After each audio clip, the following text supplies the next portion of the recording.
열왕기하 11장 19절에서 21절 말씀 우리 한 목소리로 읽겠습니다. 또 백부장들과 가리 사람과 호위병과 온 백성을 거리고 왕을 인도하여 여호와의 성전에서 내려와 호위병의 문 길을 통하여 왕궁에 이르매 그가 왕의 왕자에 앉으니 온 백성이 즐거워하고 온 성이 평온하더라. 아달랴를 무리가 왕궁에서 칼로 죽였더라. 요아스가 왕이 될 때에 나이가 7세였더라. 아멘. 하나님은 예후를 북이스라엘의 왕으로 삼으시고 아합의 집에 속한 모든 자들의 심판의 도구가 되게 하겠다라고 말씀하셨습니다. 그러자 예후는 즉각적으로 행동에 나서게 되죠. 전쟁이 한창이었던 전쟁터에서 군대를 물려 이스라엘로 향했고 북이스라엘의 요람 왕과 남유다의 아하시야 왕 그리고 이세벨을 죽였습니다. 그 외에는 사마리아에 있던 아합의 모든 왕자들과 아합의 가문에 충성하던 모든 신하들과 귀족들도 죽였죠. 이런 예후의 모습을 보면 하나님의 뜻을 실행하는구나 이렇게 생각하기 쉽지만 하나님의 뜻을 실행하는 하나님의 대리자인 것처럼 보일 수 있지만 사실 하나님은 예후를 왕으로 삼겠다고는 하셨지만 그때가 언제이며 그 방법은 또 무엇인지 가르쳐 주시지 않으셨습니다. 그러므로 예후는 즉각적으로 행동하면 안 됩니다. 이스라엘의 왕은 하나님이 만드시는 것이지 사람의 계략과 노력으로 군대의 많고 적음으로 세워지는 게 아니기 때문입니다. 그러므로 당장 이스라엘을 공격한 적을 앞에 두고 자신을 왕으로 자신이 왕이 되겠다고 자신의 왕을 잡겠다며 군대를 물리면 안 되는 겁니다. 눈앞에 적이 이스라엘을 침공해 있는데 하나님의 땅을 공격하는 적들을 두고 자신의 왕을 잡겠다고 군대를 돌려가는 건 안 되는 겁니다. 하나님을 의지하고 하나님의 때를 기다리며 자신이 해야 하는 일을 해야 하는 겁니다. 예후를 왕으로 만드는 것도 왕위를 보존하시는 것도 아합의 가문에 대한 심판을 실행하는 것도 하나님입니다. 예후가 아닙니다. 예후는 하나님을 의지해야 합니다. 하나님을 바라보고 하나님이 행하시는 일을 바라보아야 합니다. 가라고 하시면 가고 나서라 하시면 나서고 가만히 있으라 하시면 있어야 합니다. 그렇게 하나님의 말씀대로 되는 것을 백성들로 하여금 보게 해야 합니다. 그리고 하나님께 영광을 돌려야 하죠. 그러니까 예후는 하나님이라는 명분을 가지고 자신의 욕망을 이루었을 뿐 하나님의 뜻을 실행한 하나님의 대리자구나 하나님의 말씀대로 살아간 왕은 아니었다라는 겁니다. 그래서 예후는 나라의 많은 땅을 아람에게 빼앗겼고 이후로 되찾지 못하는 겁니다. 하나님이 보호를 약속하신 4대 동안은 왕위가 유지되지만 그 후에는 반란의 반란이 이어지는 게 북이스라엘의 역사입니다. 그러다 결국 북이스라엘은 완전히 멸망하기에 이르게 되죠. 하나님이 지키시지 않으면 아무것도 지킬 수 없다라는 것이 이 역사를 통해서 명백하게 드러나게 되는 겁니다. 하나님보다 내 뜻과 내 생각, 내 행동에 앞서는 것은 결코 좋은 일이 될 수 없습니다. 그런데 그런 일이 남유다에서도 일어납니다. 그 시작은 하나님 앞에서 정직하게 행했다고 평가를 받는 여호사밧이라는 사람이 왕이 아합과 사돈을 맺은 것부터였습니다.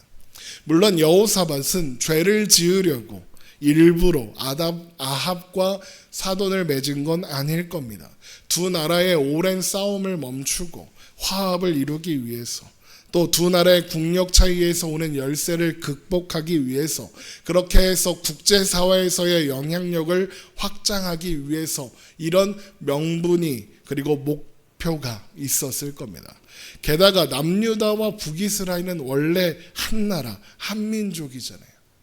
어쩌면 여호사밧은 두 나라가 이 일을 통해서 아합과 혼인 동맹을 맺는 것을 통해서 관계가 돈독해지면 통일 국가로 회복하는 것도 전혀 상상하지 못할 일이 아니다라고 생각했을 겁니다.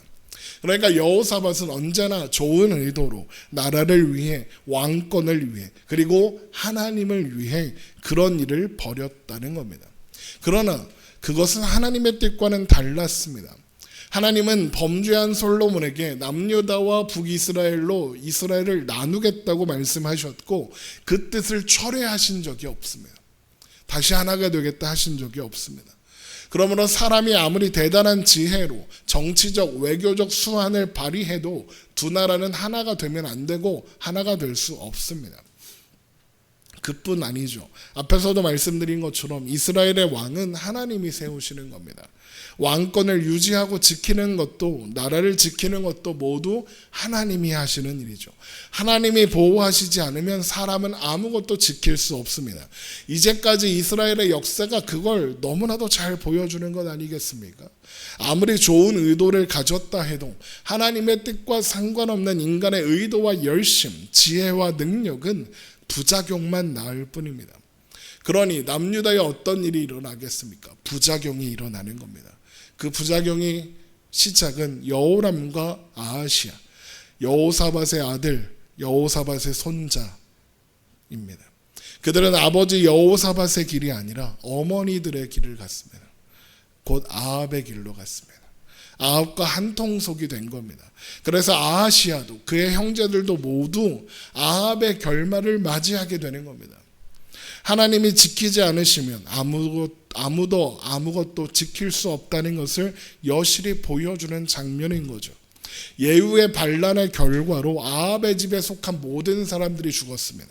그런데 그 여파로 다윗의 가문에 속한 아하시야도 죽고 이세벨을 만나러 갔던 아하시야의 형제들도 다 죽었습니다. 이들은 다윗의 후손입니다. 그런데 다 죽었습니다. 왜요? 아합과 같은 편이 되었기 때문입니다. 그러니까 남유다에서 지금 이 상황을 보면 남유다는 벼락을 맞은 겁니다. 왕족들이 대부분 죽은 겁니다. 자, 그런데 남유다에 시집 와서 살고 있던 아합의 딸 아달랴의 입장에서 보면 이 사건은 또 엄청난 사건 아닙니까? 하루아침에 어머니를 잃었고 또 형제들은 잃었고 자식들을 잃었습니다. 모두 잃었습니다. 여러분 같으면, 여러분이 그런 상황이 벌어졌다면 여러분 같으면 어떻게 하시겠습니까? 어떨 것 같습니까? 황당하겠죠. 황망할 겁니다. 엄청나게 큰 슬픔과 괴로움이 밀려올 겁니다. 돌아온 아들의 시신을 감싸 안고 울 겁니다. 그러면서 분노도 터뜨릴 겁니다. 저 나쁜 예우놈 이렇게 할 겁니다. 그러면서 제일 먼저 뭐 하겠습니까? 장례를 치를 겁니다. 그게 정상적인 부모의 사고 아닙니까? 그러면서 한편으로는 왕의 어머니이자 왕비, 선왕의 왕비로서 급작스럽게 왕의 죽음을 맞이한 나라의 혼란을 어떻게 수습할지 생각할 겁니다. 누구를 왕으로 세워야 하나 고민하기도 하겠죠. 이게 보통의 반응일 겁니다. 그런데 아달랴는 전혀 다르게 행동합니다. 형제들과 아들들의 죽음을 슬퍼하지도 죽은 자들의 시신을 수습해서 장례를 준비하지도 않습니다. 왕비로서 나라의 혼란을 수습하기 위해 남은 왕족 중에 하나를 골라서 왕으로 세우는 일도 하지 않습니다. 아달랴가 그 모든 일보다 제일 먼저 한 일은 모든 왕의 후보자들을 멸절시키는 거였습니다. 열왕기하 11장 1절입니다. 아하시야의 어머니 아달랴가 그의 아들이 죽은 것을 보고 일어나 왕의 자손을 모두 멸절하였으나. 이게 무슨 뜻이겠습니까? 왕이 될 가능성이 있는 모든 남자들을 죽이는 겁니다.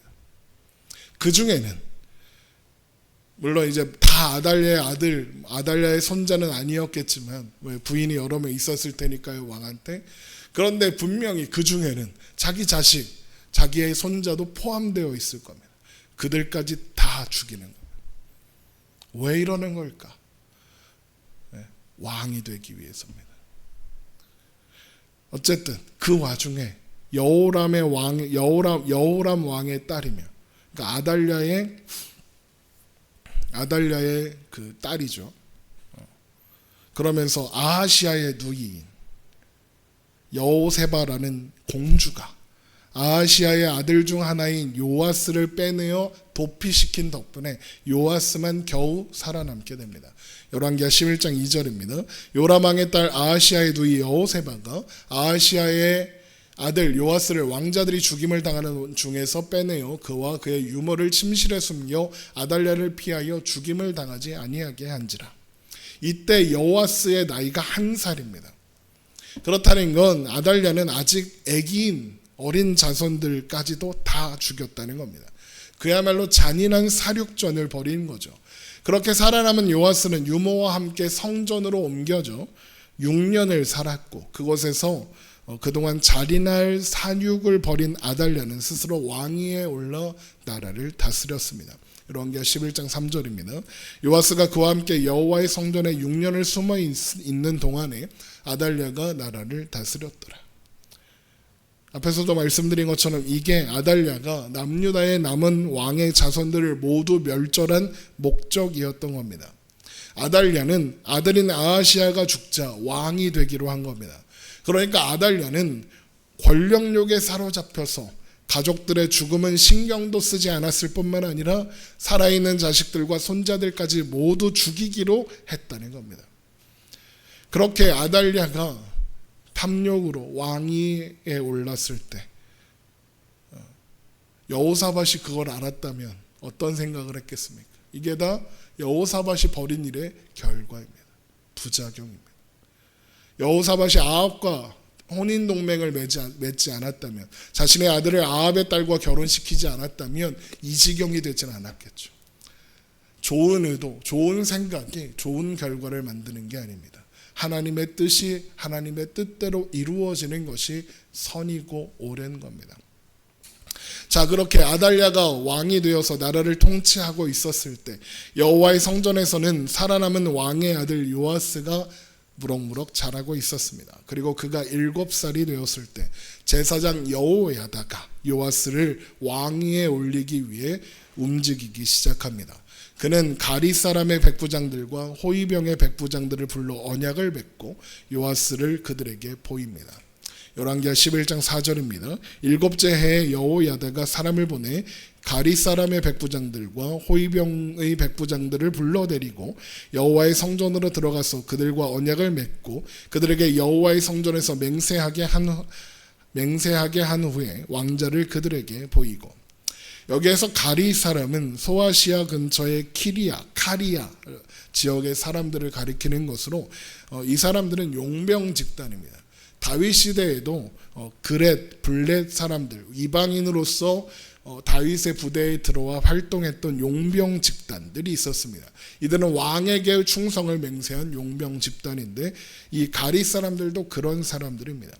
그리고 호위병은 쉽게 말하면 궁전 수비대 같은 겁니다. 우리 영국 그 왕궁에 가면 그 앞에 지키는 이렇게 겁나 높은 모자 쓰고 있는 그 근위대들 있잖아요. 근위대들입니다. 그들을 모아다가 여호와다가 지금 계획을 발표하는 겁니다. 이 두 집단은 남유다의 군부의 주력이라고 해도 과언이 아닌 그런 사람들입니다. 그런 그들이 현재의 왕인 아달랴가 아니라 요아스 편에 서기로 하는 겁니다. 남유다의 군부가 이런 선택을 하는 이유가 무엇이겠습니까? 요아스에게 명분이 있기 때문일까요? 물론 그런 것도 있겠죠. 그런데 그건 말 그대로 명분일 뿐입니다. 그들이 아달랴의 통치를 인정하지 않으니까 지금 이 요아스 편에 서기로 하는 겁니다. 그러니까 아달랴는 군부의 지지를 받지 못했다라고 알 수 있는 거죠. 그러면 그렇게 된 이유가 무엇이겠습니까? 아달랴가 정통성이 없어서 사람들이 인정하지 않았을까요? 그렇지 않습니다. 충성은 정통성에서 나오는 게 아닙니다. 충성은 신리와 명예에서 나오는 겁니다. 아달랴는 군부에게 신리도 명예도 주지 못했던 거고, 그러니까 충성과 지지를 받아내지 못했던 겁니다. 게다가 이 일을 주도하는 사람이 누굽니까? 제사장 여호야다입니다. 그러니까 아달랴는 이스라엘 남유다의 종교 지도자들의 지지도 받지 못하고 있다라는 것을 알 수 있는 거죠. 그러니까 아달랴는 정치력도 없고 그렇다고 실력도 있는 것도 아니고 그저 권력욕에 사로잡힌 그런 사람이었다는 겁니다. 아무튼 그렇게 군부의 지지를 얻어낸 여호야다는 안식일, 왕궁 호위병이 교대하는 시간에 대강식을 치르고 아달랴를 제거할 계획을 그들에게 전달합니다. 열왕기하 11장 5절입니다. 명령하여 이르되 너희가 행할 것이 이러하니 안식일에 들어온 너희 중 3분의 1은 왕궁을 주의하여 지키고 3분의 1은 수루문에 있고 3분의 1은 호위대 뒤에 있는 문에 있어서 이와 같이 왕궁을 주의하여 지키고 안식일에 나가는 너희 중 2대는 여호와의 성전을 주의하여 지켜 왕을 호위하되 너희는 각각 손에 무기를 잡고 왕을 호위하며 너희 대열을 침범하는 모든 자는 죽이고 왕이 출입할 때에 시위할지니라 하니. 계획이 막 복잡하게 있는데 안식일에 요아스를 왕위에 올릴 거니까 준비해라. 그리고 방해하는 세력이 없게 잘 지켜라, 이런 겁니다. 거사 당일 호위병들은 여호야다의 계획대로 호위병이 교대하는 시간. 자, 호위병이 교대하면 어떤 상황이 벌어지겠습니까? 교대하는 부대와 원래 있던 부대가 같이 만나는 시간입니다. 그러면 군대가 평소보다 2배의 군대가 모이는 겁니다. 그 시간을 노리는 이유가 있는 거죠. 많은 사람이 필요한 겁니다. 그리고 그렇게 2배의 군대가 모여서 여호야다 앞에 모입니다. 열왕기하 11장 9절 백부장들이 이에 제사장 여호야다의 모든 명령대로 행하여 각기 관할하는 바 안식일에 들어오는 자와 안식일에 나가는 자를 거느리고 제사장 여호야다에게 나아오매. 그런 군대들에게 여호야다는 다윗 왕의 창과 방패를 주었고 그들은 무기를 들고 요아스를 호위하여 씁니다. 열왕기하 11장 10절 제사장이 여호와의 성전에 있는 다윗 왕의 창과 방패를 백부장들에게 주니 호위병이 각각 손에 무기를 잡고 왕을 호위하되 성전 오른쪽에서부터 왼쪽까지 제단과 성전 곁에 서고. 지금 다윗 왕의 창과 방패를 백부장에게 주는, 지휘관에게 주는 이유가 무엇이겠습니까? 우리에게 명분이 있다, 명분을 수여하는 거죠. 그리고는 여호야다가 어떻게 하느냐? 요아스에게 왕관을 씌우며 율법책을 주고 기름을 부어 왕으로 세웁니다. 그러자 그 자리에 있던 모든 무리가 왕의 만세를 부르며 환호하죠. 열왕기하 11장 12절입니다. 여호야다가 왕자를 인도하여 내어 왕관을 씌우며 율법책을 주고 기름을 부어 왕으로 삼음에 무리가 박수하며 왕의 만세를 부르니라. 이것이 왕권 회복 운동의 시작이었고 아달랴 입장에서는 반란의 시작이었습니다. 안식일에 성전에서 큰 소리가 들려옵니다. 그러자 아달랴는 깜짝 놀라서 성전으로 향합니다. 그리고 그곳에서 진행되고 있는 왕의 되관식을 확인하는 겁니다. 상황을 파악하니 어떻게 했겠습니까? 아달랴가 반역이다 왜 외치겠습니까? 내 편 부르려는 겁니다. 불러서 반역을 진압해라 이겁니다. 반역이다 합니다. 그런데 그녀를 지지하는 사람이 하나도 없습니다. 열왕기하 11장 13절입니다. 아달랴가 호위병과 백성의 소리를 듣고 여호와의 성전에 들어가 백성에게 이르러 보매 왕이 규례대로 단 위에 섰고 장관들과 나팔스가 왕의 곁에 모셔 섰으며 온 백성이 즐거워하여 나팔을 부는지라.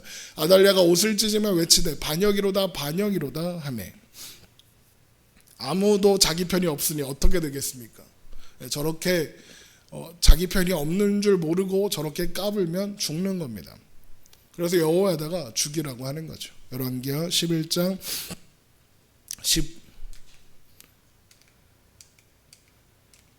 15절이 없네요. 우리 성경에서 봅시다. 열왕기하 11장 15절 제사장 여호야다가 군대를 거느린 백부장들에게 명령하여 이르되 그를 대열 밖으로 몰아내라. 그를 따르는 자는 모두 칼로 죽이라 하니 제사장의 이 말은 여호와의 성전에서는 그를 죽이지 말라 함이라. 이에 그의 길을 열어주매 그가 왕궁에 말리 다니는 길로 가다가 거기서 죽임을 당하였더라. 아달랴가 그렇게 죽는 겁니다. 그리고 그렇게 아달랴의 시대가 막을 내리게 되는 겁니다. 자, 아달랴를 죽이고 나서 여호야다는 요아스와 그곳에 모인 백성들에게 하나님과 언약을 맺게 하고 요아스와 백성들도 언약을 맺어서 요아스가 공식적으로 남유다의 왕이 되었음을 공표합니다. 열왕기하 이게 지금 PPT가 어떻게 된 거야?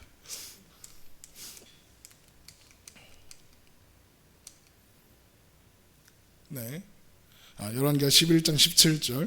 여호야다가 왕과 백성에게 여호와의 언약을 맺어 여호와의 백성이 되게 하고 왕과 백성 사이에도 언약을 세우게 하매. 그 후에 여호야다는 온 백성들로 하여금 바알의 신당과 제잔들과 우상들을 깨뜨리고 바알의 제사장을 죽이고 그래서 바알 종교를 숙청하게 합니다. 그리고는 관리들을 세워서 여호와의 성전을 수직하게 하고 지키게 하고 했습니다. 열왕기하 11장 8절.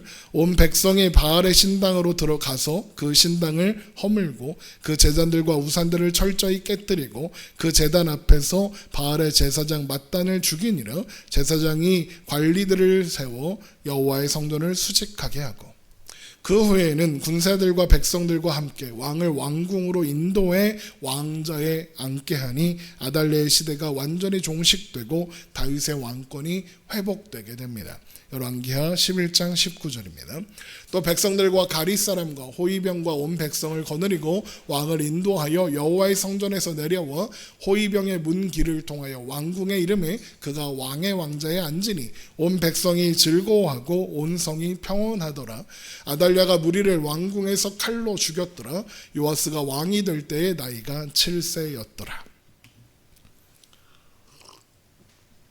앞에서도 말씀드린 것처럼 아달랴가 벌인 일은 여호사밧이 한 일의 부작용 같은 일이었습니다. 자칫 잘못하면 다윗의 왕권이 무너질 뻔했죠. 만약 하나님께서 다윗의 왕권을 영원히 보존하겠다고 약속하지 않으셨다면, 그래서 하나님이 그 약속을 신실하게 지키지 않으셨다면 남유다의 역사는 그렇게 끝났을 겁니다. 그러나 하나님은 말씀하신 대로 다윗의 왕권을 보존하셨고 나라를 지키셨습니다. 그 결과로 요아스가 왕이 될 수 있었던 겁니다. 자, 그런데 이 이야기를 보니, 이런 결과를 보니 지금 말씀 속에 등장하는 여호야다라는 제사장이 뭔가 훌륭해 보입니다. 그가 하는 행동들은 하나하나 하나님을 위해서 하는 일 같고 하나님을 사랑해서 하는 일처럼 보입니다. 그러나 우리가 놓치지 말아야 하는 게 있습니다. 이 이야기에는 꼭 있어야 하지만 없는 아주 결정적이고 치명적인 한 가지가 있습니다. 그게 뭔지 아십니까? 뭐가 없을까요? 이 말씀에 하나님이 없습니다. 오늘 본문인 열왕기하 11장을 집에 가서 천천히 한번 읽어보십시오. 그 어디에도 하나님이 없습니다. 하나님의 말씀이 없습니다. 하나님의 뜻이 없습니다. 여호야다가 한 일들을 잘 생각해 보십시오. 제일 먼저 군대의 지휘관들을 포섭했고 안식일에 호위병이 교대하는 시간에 맞추어서 요아스를 왕으로 용립하는 작업을 했습니다. 그런데 이 장면에서 하나님은 단 한 번도 말씀하신 적이 없습니다. 하나님은 여호야다를 부르신 적이 없고 여호야다에게 아달랴는 정통성이 없으니 아하시아의 아들 요아스를 왕으로 세워라. 요아스가 정통성 있는 왕이다라고 선언하신 적이 없습니다. 요아스를 성전에서 왕으로 세워라 하신 적도 없습니다.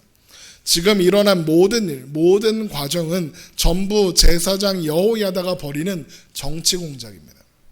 그 방식이 여느 군사 쿠데타와 다르지 않습니다. 아니 그래도 목사님, 그 모든 일을 성전에서 하고 하나님의 이름으로 하지 않았습니까? 하나님과 백성들을 언약을 맺게 했다고 하지 않았습니까? 이렇게 반문할 수 있습니다. 네, 물론 그렇게 했습니다. 그런데 오히려 이런 여호야다의 행동들은 그가 하나님을 믿지 않는다는 것을, 하나님을 신뢰하지 않는다는 것을 여실하게 보여주는 겁니다. 솔로몬이 성전을 세운 뒤에 성전은 존재감이 아예 없었습니다. 솔로몬이 성전을 완성하고 스바 여왕이 와서 성전을 보고 놀랐다라는 내용이 열왕기상 10장에 나오고 그 이후로 성전 얘기가 나오나 찾아보십시오. 성전 얘기가 없습니다. 열왕기에서 성전은 거의 언급되지 않습니다. 언급되는 건 열왕기상 14장에 성전의 보물을 모두 애굽왕 시삭에게 빼앗겼다. 또 이후에 아사왕이 성전의 보물을 다시 채웠다가 아람왕에게 모두 빼앗겼다라는 이야기가 전부입니다. 성전이 성전으로 등장하지 않습니다. 창고입니다. 거의. 창고에서 보물을 넣었다 뺐다 하는 게 전부입니다. 성전, 뭔가 그러면 대단한 장소 같고 대단한 건물 같은데 성전이 열왕기 역사 내내 아무 존재감이 없습니다. 왜 그렇습니까? 왜 그럴까요? 이름만 여호와의 성전이지 하나님의 성전이 아니기 때문에 그렇습니다. 솔로몬이 성전을 지은 후로 남유다는 더 급격히 여호와 신앙을 버렸습니다. 온갖 이방 신들을 위한 신전을 지었고 하나님은 많은 신들 중 하나로 취급받았습니다. 중간중간 하나님 앞에 신실하고자 노력한 아사, 여호사밧 같은 왕도 물론 있었죠. 그러나 그들의 시대에도 산당을 모두 제거하지 못했고 우상 숭배의 씨앗은 계속됐습니다. 그러다 아합의 딸들이 시집 온 이후로 남유다는 바알 종교가 주류가 되었습니다. 그 대표가 누구겠습니까? 아달랴였겠죠. 아달랴가 그 수장이었겠죠. 아달랴가 남유다의 종교 지도자들에게 인기가 없었던 이유가 바로 그녀가 바알 종교를 비호하는 수장이었기 때문에 그렇습니다. 또 다른 이세벨인 거죠. 당연히 여호와 신앙은 축소되고 바알 신앙이 확장되었을 겁니다. 제사장의 영향력도 당연히 줄어들었겠죠. 그런 와중에 아달랴 사건이 일어나고 요아스가 유모와 함께 요아스를 데리고 성전으로 도피해 온 겁니다. 성전으로 도피한 이유가 뭘까요? 성전에 있으면 하나님이 지켜주셔서 안전할 거라고 생각했기 때문일까요? 아닙니다. 성전에 있으면 안전한 건 맞습니다. 왜 안전할까요?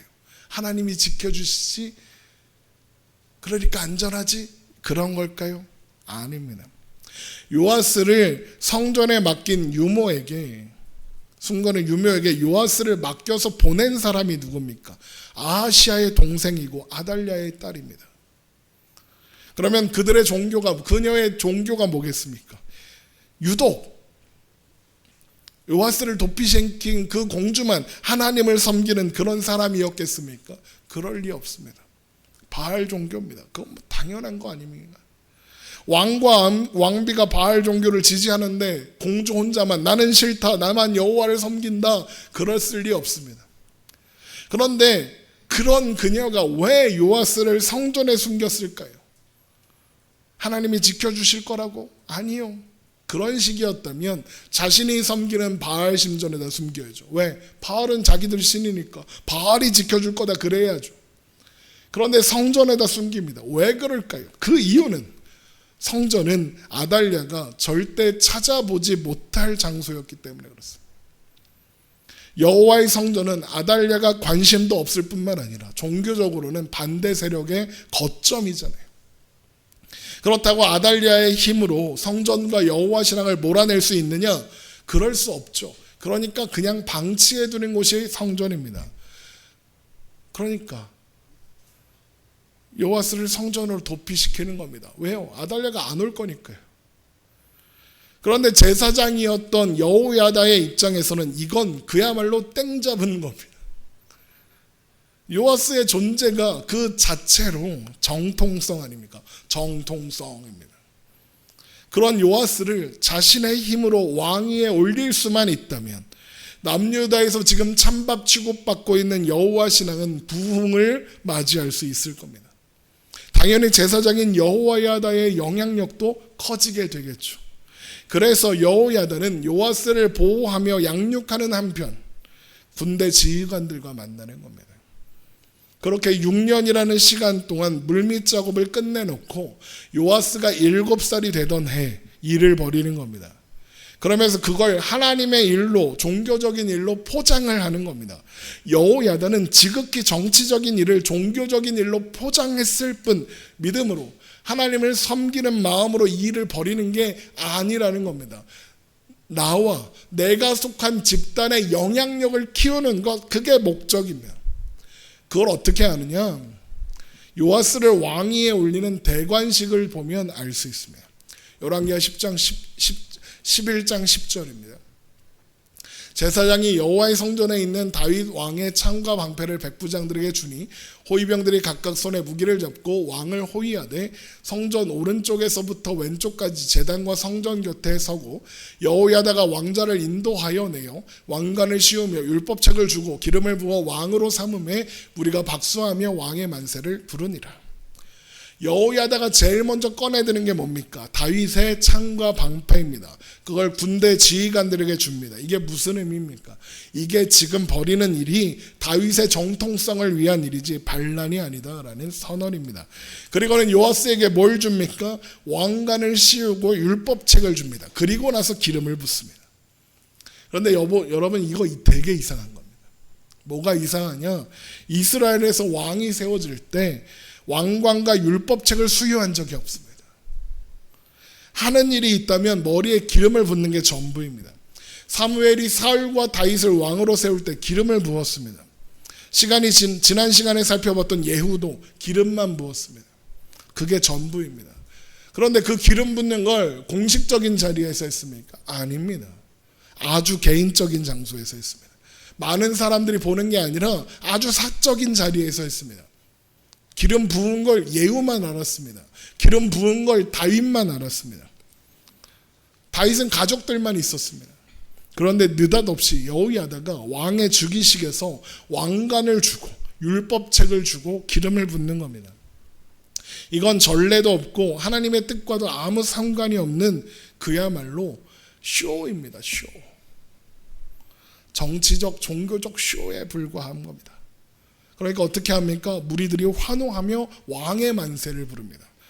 그러나 그 어디에도 하나님께 영광 돌리는 사람은 없습니다. 아무도 없습니다.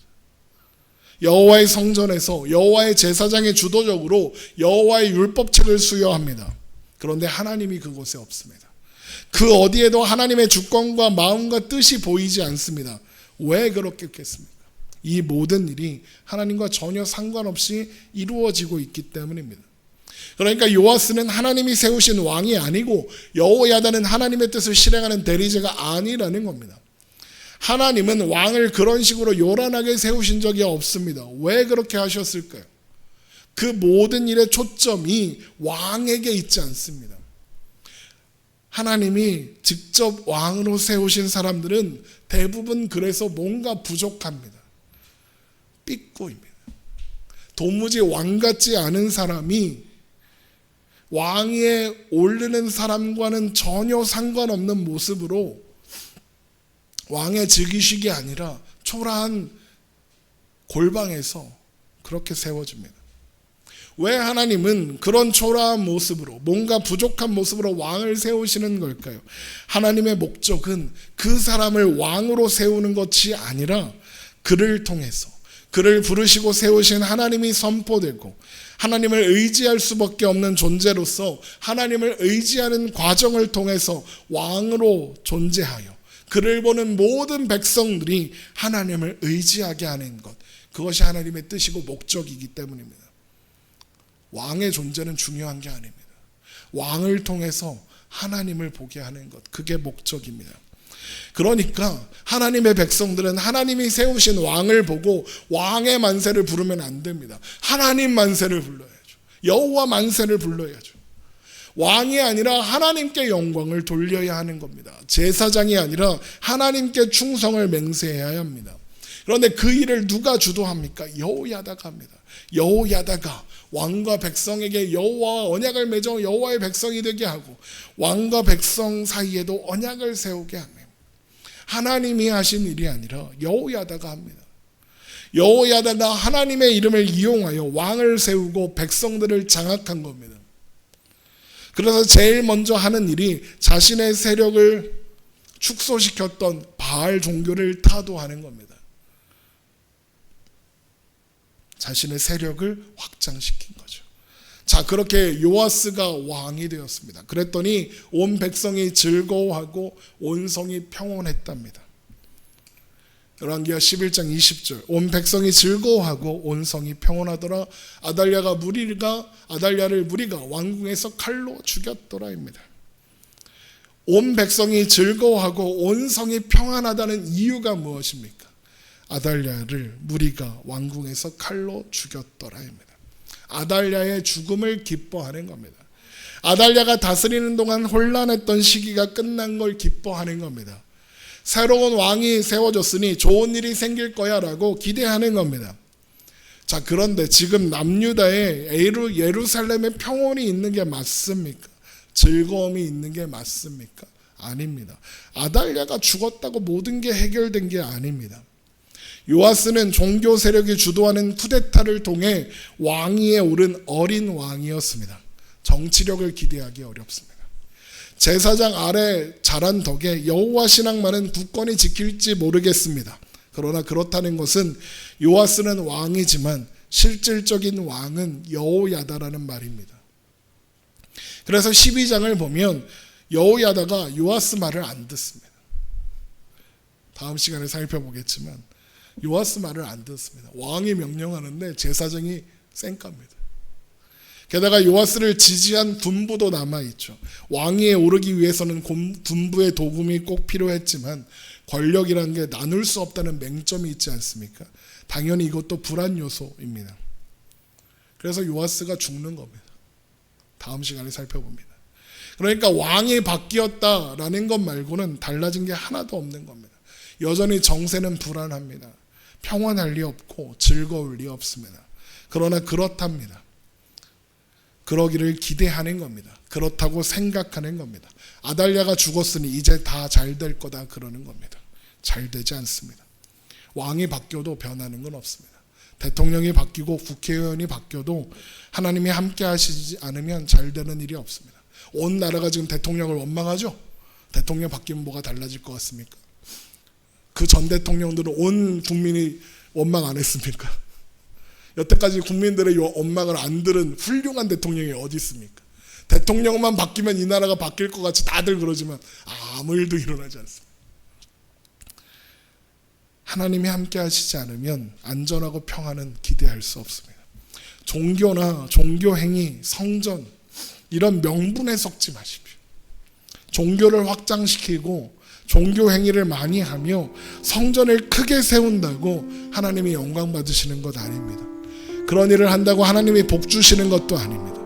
종교나 종교행위, 성전 같은 명분이 아니라 하나님을 기대하고 하나님을 바라보아야 합니다. 하나님을 아는 것이 지혜고 하나님을 믿는 것이 능력이며 하나님을 의지하는 것이 사는 길입니다. 아무리 대단한 명분을 내세워도 하나님을 위해서 하나님의 영광을 위해서라는 명분이 있어도 그래서 얻고자 하는 것이 세상에서의 힘이고 세상에서의 세력이고 영향력이라면 그건 그냥 욕심을 위해 하나님을 이용하는 것일 뿐 하나님의 백성이 갈 길은 아닙니다. 하나님을 이용해 세상이 주는 것을 얻으려고 하지 마십시오. 정신을 똑바로 차리고 잘 분별해야 합니다. 지금 기독교가 그 방향으로 가고 있습니다. 그래서 기독교는 망할 겁니다. 그 방향으로 가면 기독교는 망합니다. 그건 기독교가 아닙니다. 정신을 똑바로 차리십시오. 그러므로 우리는 말씀 앞에 겸손히 서서 하나님을 알고 하나님의 마음과 기준과 원리와 방법을 알아야 합니다. 그것이 가장 현명한 길입니다. 하나님의 백성이 있어야 할 자리가 바로 거기입니다. 세상의 힘과 영향력을 얻는 것 아닙니다. 하나님 앞에 있는 겁니다. 하나님 안에 있는 것이 세상의 상황과 상관없이 하나님의 백성이 평안하고 즐겁고 행복할 수 있는 길입니다. 여러분 하나님을 바라보십시오. 하나님으로 인해 평안하고 하나님으로 인해 즐겁고 하나님으로 인해 행복한 우리가 되기를 소망합니다. 주님보다 앞서지 않고 주님의 말씀을 기다리며 주님 뜻대로 주님이 말씀하시는 그곳에서 오늘을 살아가는 우리가 되기를 소망합니다. 우리 이 시간 함께 찬양하고 기도하겠습니다.